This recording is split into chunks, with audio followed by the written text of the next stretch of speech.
Today, we're visiting Chepstow Castle. Built in 1067 by Lord William FitzOsbern, Chepstow Castle is the oldest post-Roman stone fortification in Britain. Its original construction material was stone instead of beginning its days as an earth and wood structure, like most castles, denoting how important the location was considered as a strategic stronghold between England and Wales. From it you can see right over the River Wye, overlooking what was once a key crossing point that enabled communication inland to Monmouth in Hereford. Although Chepstow's name derives from Old English and translates to marketplace, the market grew up around the castle at a later date.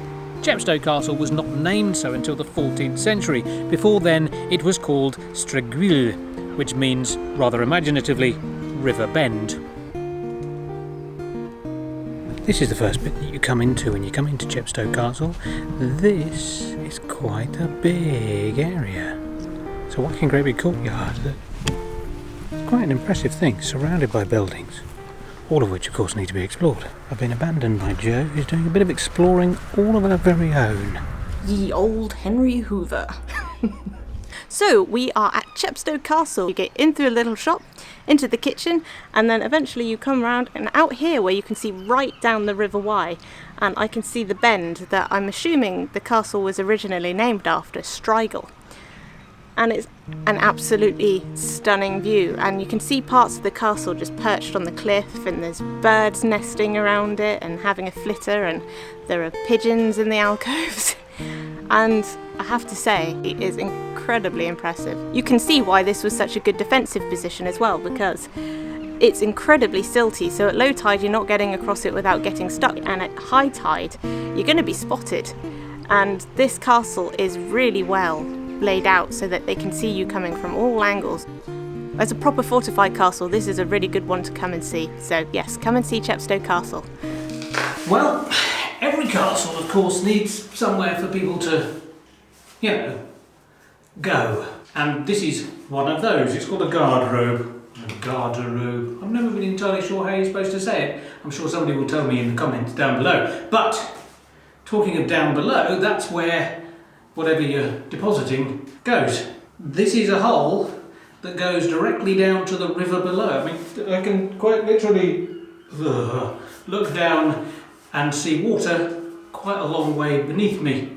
I suppose it's a very efficient way of getting rid of stuff and stopping the place from smelling. It's also got quite good acoustics. Ooh, ee, ooh, ah, ah, ting, tang, walla, walla, bing, bang. See? I'm currently standing in the cellar, and it has the most amazing vaulted ceiling. It's got loads of crisscrossing archways. It's absolutely beautiful, and of course it looks right out over the river. This cellar was used to store wine and ale, which would have been winched up from the boats beached in the river cave down below by a stout pulley arm projecting out from the doorway here. These beautiful and incredibly ornate gates are the oldest gates in Europe, and they used to hang in the front door of the Chepstow Castle until 1962, when they were taken down and replaced by newer ones, and these were stored so they were out of the elements. The craftsmanship on these is incredible. I didn't expect them to be quite so intricate. It's the little door within the door as well. It's just beautiful work. The fact that they've hung on to them could suggest hoarding, or that they've stuck them in a cubbyhole to make sure they don't, disappear. Rot away. Stops the drunks peeing on them at night, I suppose.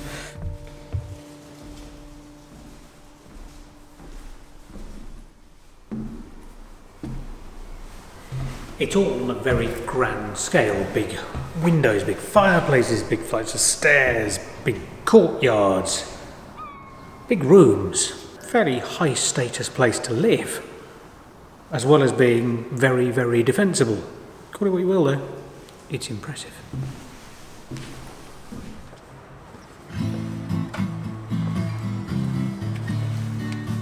Well, I've climbed to the top of the tower, and from here you really can see all over the place. You can see down to the river, and you can see out over the town, and it's all laid out in front of you. Lots and lots of windows and places you can have a nose, and that obviously is incredibly strategically important. But this strikes me as something a bit too high class just to have a nose at your neighbours. This is lavish living. I've gone up as far as I can, so now it's time to go back down again.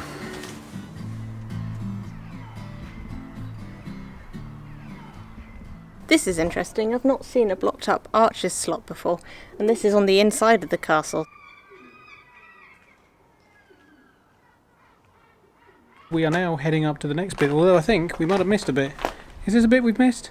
It's just so difficult to know. There's so much of it. And probably, let's have a look. Okay, yes, definitely missed this bit, because you see, you know, stuff. It's nice in here. It is, lovely. Ooh, little Look, thing. all the way up. This was clearly a kitchen, because that's a bread oven. Yeah, And this- It's in one kitchen. Ah, well, with a place this size, you're going to need more than one kitchen. More than one kitchen? Oh, more than one kitchen. And that was obviously a door. And then there you go, so you've got doors everywhere, so that goes out into the second courtyard. It's all go. Let's go see what we can see next. We're going through a doorway here that comes out into the courtyard. And there's more castle. Look at that. 2 for the price of 1. Let's go exploring. So it transpires that if you want to build yourself a really nice, fancy-looking great hall, then what you do is you wander down to the nearest Roman settlement, knock it down, and pinch all the nice bits. Because that's why this bit looks different from the rest of the castle. There's an awful lot of Roman fort in here. One of the many things I like about ruins and castles and things like that is when you get a hole in the wall that's nicely frames something from another room. You just get that first tantalising glimpse through the window at first.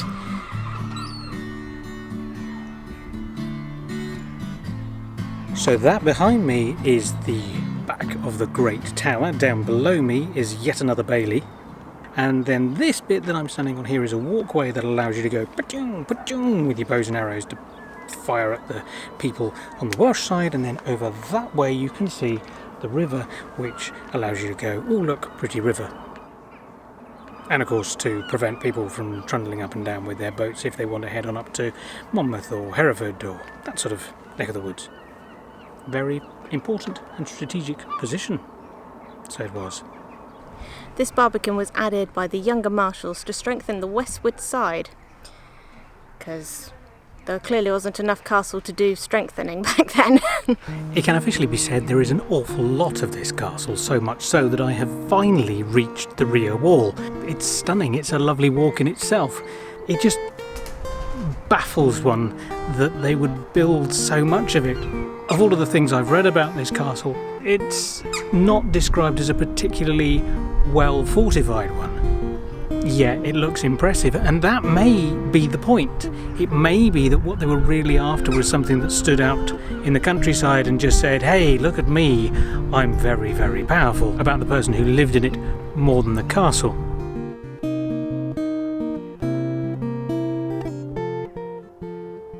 So what did you think? I thought it was smashing. Yeah. I thought it was smashing. It's got all the things you want in a castle. It's got castle-y things. It has, yes. And it's vast.